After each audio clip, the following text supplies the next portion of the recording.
Hello everyone, आपका मेरे channel पर स्वागत है। तो गाइस, आज का व्लॉग है तारामंडल। जी हाँ, हम लोग पटना में हैं। देन हम लोग आज जाने वाले हैं तारामंडल। तो गाइस, हम लोग आ गए थे यहाँ तारामंडल। तो मैं आपको अंदर का सीन दिखा रही हूँ। ये सारे ऊपर सोलर सिस्टम बने हुए थे। एंड देन गाइस, ये सारे जो बने हुए थे ना, हाल में ही न्यू बने हैं। पहले ऐसा तारामंडल नहीं था, मेरे को सुनने में आया है। देखिए एंड यहाँ पर सैटेलाइट बहुत सारे स्पेस बने हुए थे। Satellite Vikram lander. And guys, ये था विक्रम लैंडर वगैरह जो आप देख रहे हैं। क्या है ये? आप इसके स्क्रीन पर स्टडी भी कर सकते हो। एंड गाइस, ये स्पेस के अंदर जो जाते हैं ना, वो सारा कुछ दिखाया गया था। क्या है? एंड ये ग्रेविटी था। क्या है ये?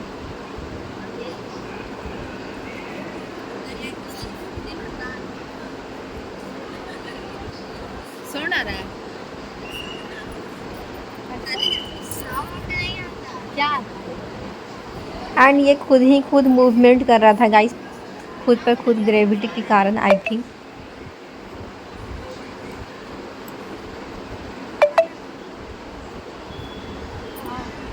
ऊपर देखिए ना।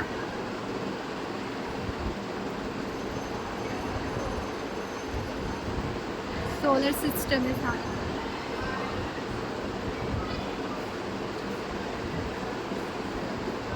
एंड गाइस, तारामंडल का ये क्या है? आपका एंट्रिंग चार्ज था सिर्फ 100 रुपया पर पर्सन। 100 रुपया आपको यहाँ लगेंगे।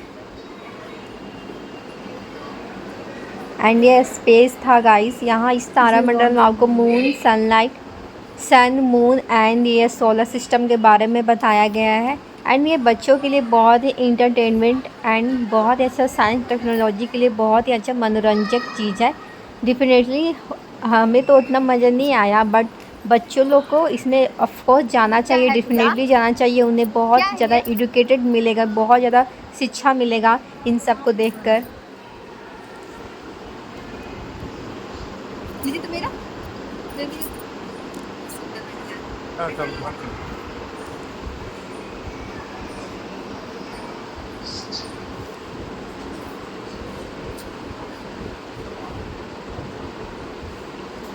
चलिए हो गया।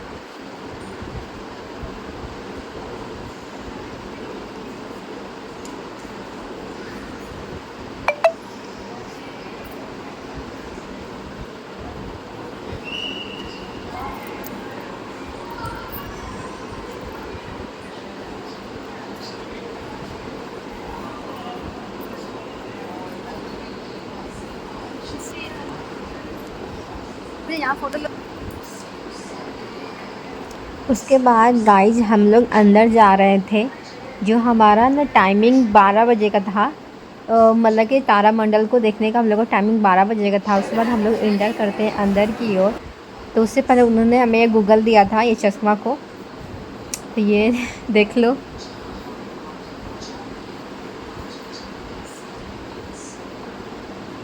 ये गूगल पहन का, ये चश्मा पहन का ही हम लोग को पूरा जो बड़ा सा स्क्रीन दिख रहा है ना ऊपर से, ये पिक्चर दिखाया, मतलब पिक्चर नहीं, तारामंडल के बारे में, मून के बारे में बताया गया था ऊपर ही। तो वो हम लोग को देखना था। एंड ये बस 25 मिनट का कहां ही से था। आया? ये वे तब देख लो। से जवाब की तलाश में थे। हमने पाया है कि हम परमाणुओं से बने हैं और ये परमाणु उतने ही पुराने हैं जितनी इस ब्रह्मांड की यात्रा। आपका हिस्सा बनने से पहले वे जानवरों, पौधों और हवा में थे। वे कभी डायनासोर में थे, कभी आदिम मछली में। उन्हीं से सबसे पहली कोशिकाएं बनी। कोशिकाएं उन अणुओं से बनती हैं जिनमें परमाणु होते हैं, जो सबसे पहले धूमकेतु और क्षुद्र ग्रहों के रूप में पृथ्वी पर आए थे। जटिल परमाणुओं से भरे विशाल निहारिकाओं के बादलों के भीतर जन्मे, विस्फोट होते तारों से निकले वे परमाणु जो तारों के केंद्र में गुरुत्वाकर्षण द्वारा जुड़े हुए थे। तारे जो हाइड्रोजन के विशाल बादलों से बने थे, वही हाइड्रोजन जो प्रोटॉन और इलेक्ट्रॉन के बीच की पहली कड़ी थी। लेकिन कहानी तब शुरू हुई थी जब ब्रह्मांड की एक छोटी सी बिंदु से विस्तार हुआ और ऊर्जा मिलकर पदार्थ का ब्रह्मांड के अद्भुत प्रदर्शनी के लिए।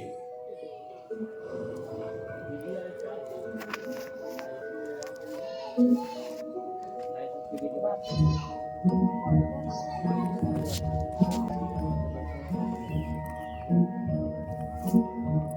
चले थे सफर पर ये जानने कि हम किस चीज से बने हैं और ये सब कहां से आया। हमने देखा है कि कैसे हमारे शरीर के परमाणुओं में ब्रह्मांड का इतिहास छिपा है। हमारे रक्त में लौह कण और हमारी हड्डियों में कैल्शियम से लेकर सांस लेने वाली ऑक्सीजन यानी सारे के सारे परमाणु दूर के एक प्रकाश बिंदु से आए थे। तो अगली बार जब आप रात के आकाश को देखें तो याद रखें कि आपके परमाणुओं का सफर कहां से शुरू हुआ था।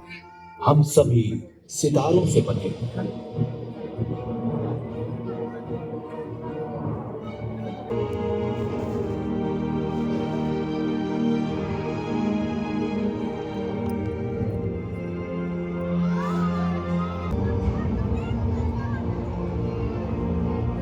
प्रारंभिक तारे विशाल थे, सूर्य जैसे आधुनिक तार जाती है। परमाणु संलयन से तारा सिर्फ चमकता नहीं बल्कि उसके अंदर कुछ नया बनता भी है।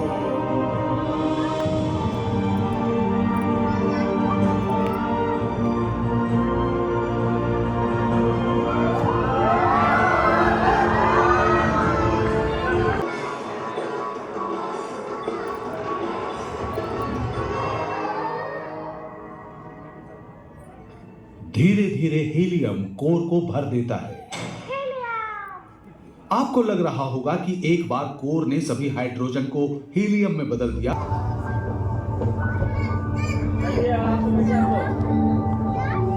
सुपरनोवा तत्व निर्माण प्रक्रिया का अंतिम चरण पूरा करते हैं। इन विशाल विस्फोटों के भीतर जिंक, प्लैटिनम और सोना जैसे भारी और दुर्लभ तत्व बनते हैं।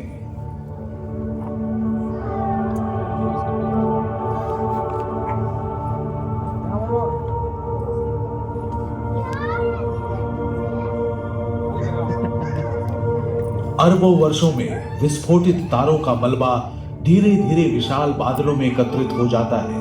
अभी भी ज्यादातर हाइड्रोजन है, लेकिन अब भारी परमाणुओं के मिश्रण से भर चुका है। इन विशाल बादलों को हम नेबुलाई अथवा निहारिका कहते हैं। ये इतना विशाल है कि इसमें हमारा सौर मंडल लाखों करोड़ों बार समा सकता है। इन स्तंभों के अंदर गहराई में परमाणुओं के साथ कुछ हो रहा है। वे एक दूसरे तक पहुंचना और अणु बनाना शुरू कर रहे हैं। मेरा एक सवाल है। पूछो बेहिचक। अणु क्या होता है? हाँ, अच्छा सवाल है। आइए ध्यान से देखें।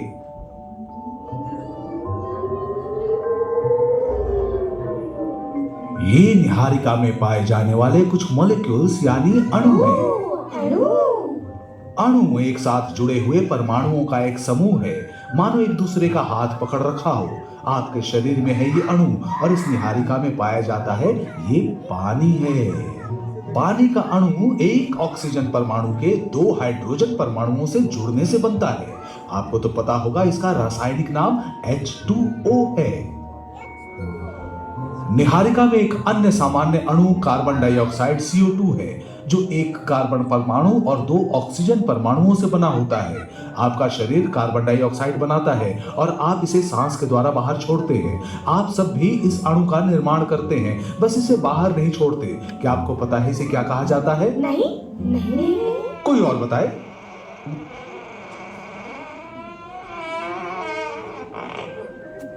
खैर, बहुत बहुत धन्यवाद, लेकिन मेरा मतलब था मीथेन। हाँ, आपने तो मीथेन बना दिया। ठीक है, अब सुनो आगे। जहां तक शरीर में परमाणुओं की बात होती है, कार्बन परमाणु सबसे महत्वपूर्ण होते हैं। कार्बन एक साथ 4 अलग अलग परमाणुओं के साथ बंध सकता है, जिससे सच में दिलचस्प अणुओं का निर्माण संभव हो जाता है। ऑक्सीजन, हाइड्रोजन और नाइट्रोजन जैसे परमाणुओं के साथ जुड़कर कार्बन आसानी से कुछ जाने पहचाने अणु बनाता है, जैसे कि चीनी का अणु। ये वसा यानी फैट में उपस्थित है और प्रोटीन अणुओं का एक जरूरी हिस्सा है। दुर्भाग्य से ये अणु काफी नाजुक होते हैं और अंतरिक्ष का विकिरण आसानी से उनके बंधन को तोड़ देता है। इसलिए हमें एक ऐसी बड़ी और सुरक्षित जगह चाहिए जहां ढेर सारे अणु एकत्रित किए जा सके, जैसे कि कोई ग्रह।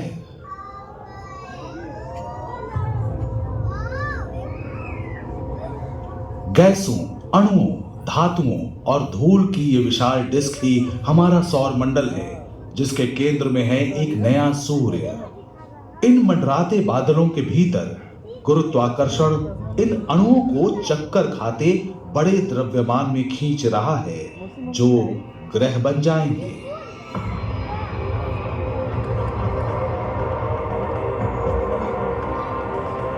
तरल में बदल जाती है और बारिश होने लगती है। वर्षा हजारों हजारों वर्षों तक होती है। पूरी धरती में पानी भर जाता है।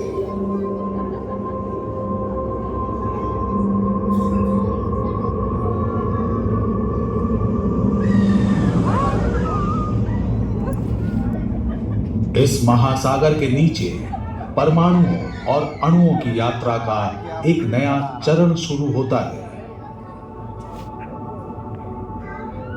बारिश पड़ रहा है।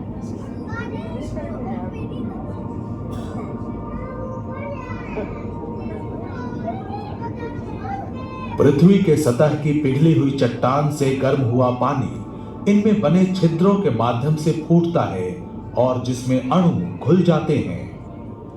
जैसे ही ये समुद्र के ठंडे पानी से मिलता है, ये खनिज मीनारों के रूप में जमा हो जाते हैं। जैसे ही आणविक मिश्रण खनिज समृद्ध कक्षों से गुजरता है, वो अणु बनाना शुरू करता है, जिन्हें हम जीवन के निर्माण खंड कहते हैं। शायद ये इस तरह की एक दरार के अंदर था।